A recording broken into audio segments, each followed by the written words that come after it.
Hello, fellow cyborgs, and welcome to my winter reading wrap-up, where I'm going to talk to you about some highlights of the reading that I did in winter. I am very active on Goodreads, and if you want to know every single thing that I read, what I thought about them, and what I rated them, then just check out my Goodreads, because I keep up on my reviews and my star ratings and everything like that. So I'm going to talk to you about the books that I actually have things to say about. What? Was that grammar? I mean, it was grammar. Was it good grammar? I don't think so. Was it correct? I don't think so. Let's just get started. So I read a couple Christmassy reads in the lead up to Christmas. I celebrate Christmas, so I wanted to talk with you about them. I reread The Mischief of the Mistletoe by Lauren Willig. This is a Regency historical romance with no sex, so if you want romance but you don't want the juicy parts, then this is a good pick for you.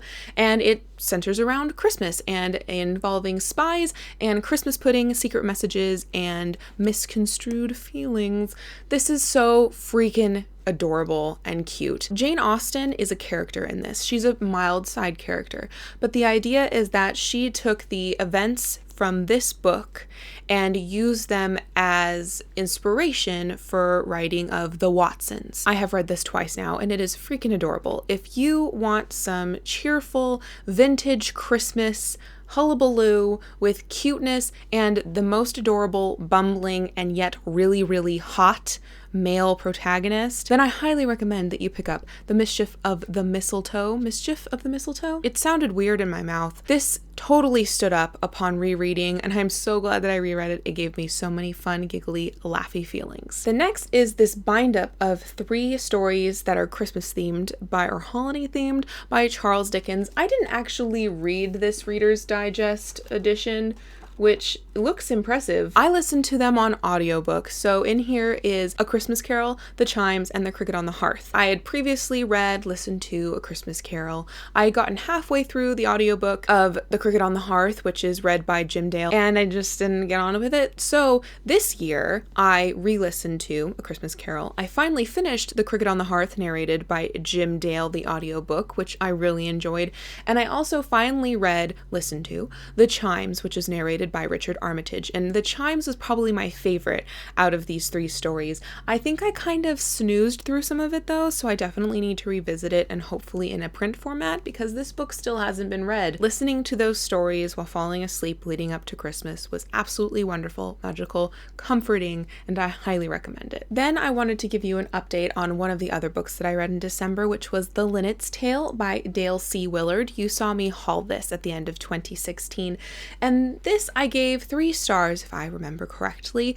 It's a anthropomorphic animal that can speak and think sort of story, kind of akin to Wind in the Willows, Watership Down sort of idea. This wasn't all that special. I think that the specialness in The Linnet's Tale comes from the ridiculously cute names of the different mice and different animals in this story, and also the incomplete charmingness of the fact that a bookshop is like the communal center of the town of mice in this story. So I'm glad that I picked it up. I'm glad that I read it, and I think I will have a lot of fun reading it to a niece, nephew, cat, child in the future, but it definitely wasn't a really remarkable anthropomorphized animal town sort of story. Now moving on to the stuff that I've read in 2017. The first thing I want to talk to you about is The Beauty of Humanity Movement by Camilla Gibb. I hauled this in the summertime during my birthday haul because one of my friends gave this to me. I had no idea what this was about. She said she had picked it up on a whim at like a flea market and read it and really, really loved it, and so she decided that I needed my own copy. This was like a high 3 out of 5 star. This really surprised me and how much I liked it. The writing isn't necessarily anything special, and the story isn't necessarily anything special. This is about Vietnam, and it's about 3 different people and their lives during the upheaval, the government upheaval, the revolutions that have happened in modern day Vietnam. And it also talks a little bit about the Vietnam War, and pretty much I just learned stuff while reading this fiction book. I had no clue anything about Vietnam. I'm a fairly ignorant person when it comes to world affairs. The other thing that I really loved about this, not just the seamless historical background that this book provided me, someone who knows nothing about Vietnam, was also the talk about the differences in generations and how people in my generation, the current generation of new adults, are having a really hard time answering questions of who are you? What are you going to do in this world? What is your purpose? What is the meaning of life? And back in the day, when political conflicts and unrest made those questions completely void because you were just focusing on existing, this wasn't a problem. It did not even factor into your life because your life was survival. And just the idea of the differences between generations and how, even though we're very different, we still obviously share things with one another. So a surprising gem. I really enjoyed this, and I highly recommend that if anything I blathered on about sounds interesting to you, that you pick this up. Next, I'm going to talk to you about these two books, part of the Skullduggery Pleasant series. So we've got Mortal Coil, which is the 5th book, and Deathbringer, which is the 6th book. And this is just to tell you that I am on target with rereading the Skullduggery Pleasant series so I can get to books 8 and 9, which are currently on my physical TBR shelf. I gave 5 stars to both of these again upon reread. I think I may have read Mortal Coil 2 times before this reread, but Deathbringer I had only read once before, so I'm getting into territory in these stories where I don't remember what happened. It's almost like I'm experiencing them for the first time again, which is so excellent. And these are just amazingly wonderful palate cleansers for some of the other more hardcore fiction that I've been consuming in January and February. So if you haven't checked out the Skullduggery Pleasant series yet, even though I keep talking about it, I highly recommend you do. It's a really fun action-packed horror kind of fantasy set in Ireland middle grade series with a freaking walking talking skeleton detective and his kick-ass sidekick Valkyrie as the main characters. It's awesome, it's lovely, and I can't wait to continue on with this series. 2 more books left that I want to talk with you about.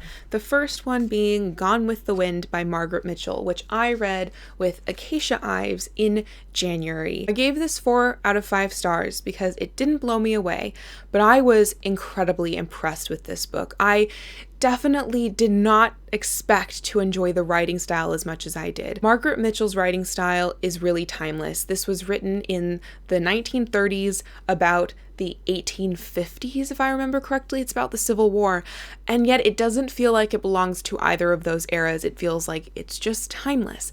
At first, I thought that her writing style was going to be like ridiculously flowery, but at the beginning, you're learning about an opulent time before the Civil War breaks out, where the South was just hunky-dunky, having parties, being awesome plantation owners. So that opulence needs to come across for the dark, deep crap that happens later in this book. I was also really impressed with the psychological depth that Margaret Mitchell gives to each of her characters.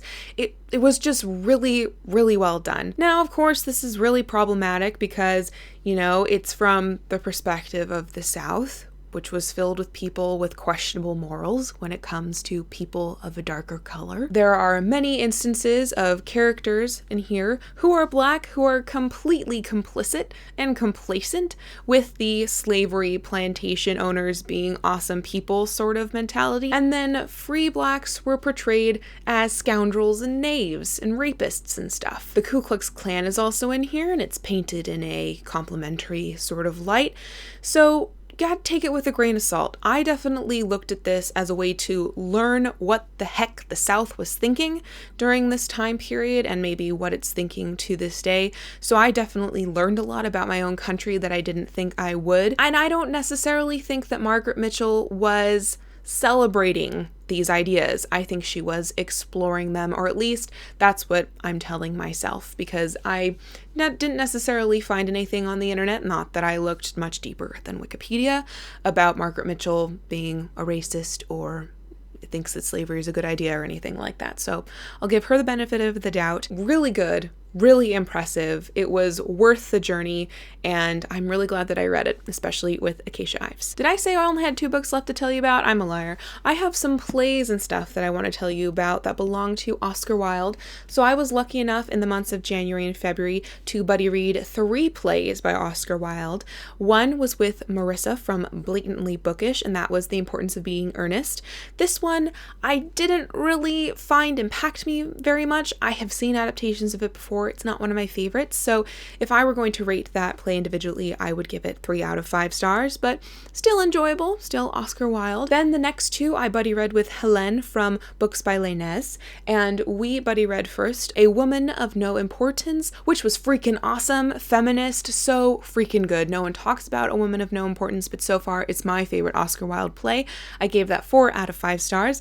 Then we followed that up with An Ideal Husband, whose adaptation I've seen a couple times, the movie with Minnie Driver and Rupert Everett. And this one was a bit of a letdown. Definitely not as feminist. It just wasn't my jive too much, so I gave that one a 3 out of 5 stars as well. Upon Helene's recommendation, I also read The Ballad of Reading Gaol, which is an epic poem that comes at the beginning of this collection, and I really liked that. It was really stark and sad, and it really questions not only the death penalty in prisons, but prisons as well. It was also really heartbreaking to think about in light of Oscar Wilde's own life, which Helene was kind enough to give me some background. Pretty much he was in prison because he was gay, and then his life fell to pieces when he got out. Very powerful stuff. So far, I'm really enjoying delving into this volume of the best-known works of Oscar Wilde, which I acquired in 2009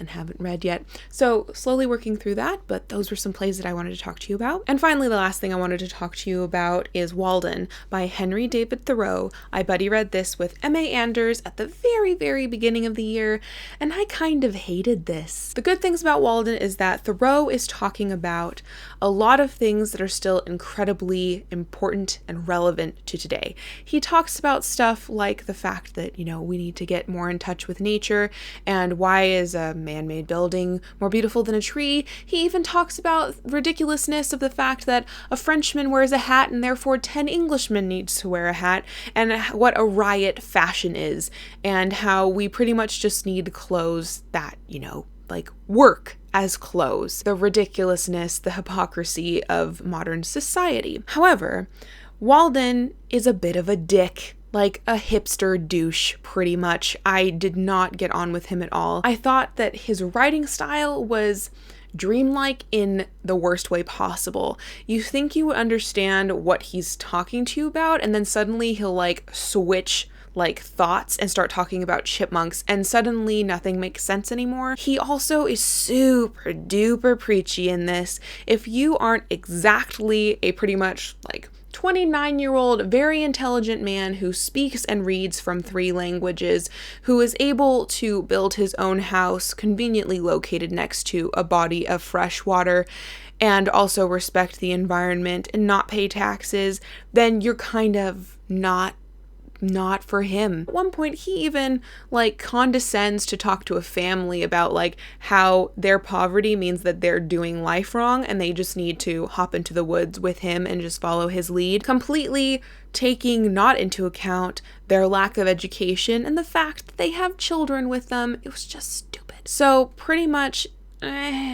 what a douche is pretty much my thoughts on this. I think I missed something pretty much while reading this, so I'm going to keep this on my shelves in the hope that in a future date I can reread it and not see Thoreau as such a freaking dick, but for the time being, I wouldn't recommend at all. So those were some of the books that I read in the winter time. I read a lot more than that, but those are the ones that I wanted to talk about, so we're not here for days. Thank you for watching, and as always, thank you to my patrons. I hope that you had a lovely winter. If you would, please let me know in the comments down below what the highlight of your winter reading was, something you loved and something you hated, perhaps. Hopefully not a lot of you tell me what you hated, but in any case, I'd love to hear from you.